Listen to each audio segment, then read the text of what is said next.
Bangladesh, a group of women working on maternity and maternal health in rural areas across the country over the last 2 decades made a big difference.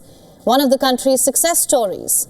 However, shifting priorities to politics and upheavals of the day is hurting this area too. Here's more. Mafia Akhtar, a young mother from Biswambharpur, a remote interior district in central Bangladesh, learnt it the hard way. For years, elders in her family had told her that doctors are unnecessary in childbirth. Nursing homes and qualified nurses were unheard of. She paid for it with tragedy. Her baby died in childbirth. The jolt was a big wake-up call.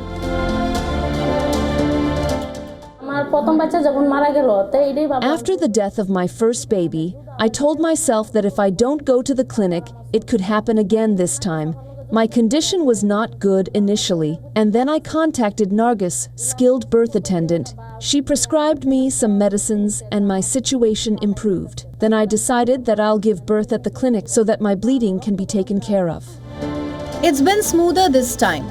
Mafia enrolled at a maternity clinic early into her pregnancy. Regular tests and checkups and guidance from a group of trained nurses made all the difference. Birth attendant Nargis Akhtar has stood by her throughout. Nargis and her team were given several months of training and put to work plugging big gaps in maternal health. It's a jack-of-all-trades role, but she's happy she can make a difference.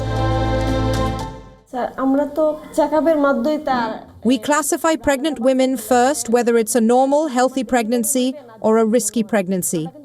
Then if found risky, we tell them not to try for the delivery at home in any way, rather to go to the developed hospitals at Upazila, sub-district level or district level. Sometimes I myself take them to those hospitals. The use of skilled birth attendants has enabled dramatic improvements to maternal health outcomes in Bangladesh. Data shows big jumps since 2011.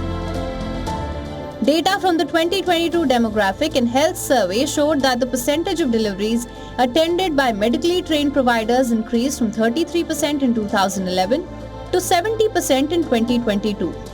But there remains a huge gap between urban areas and remote districts. Women in rural areas are less likely to have their deliveries assisted by medically trained providers than women in urban areas, 65% versus 82%. This has translated into big slowdowns in mortality rates for pregnant women. Awareness campaigns in the past have made a difference as well. Health officials say there could be bigger gains if the momentum is maintained.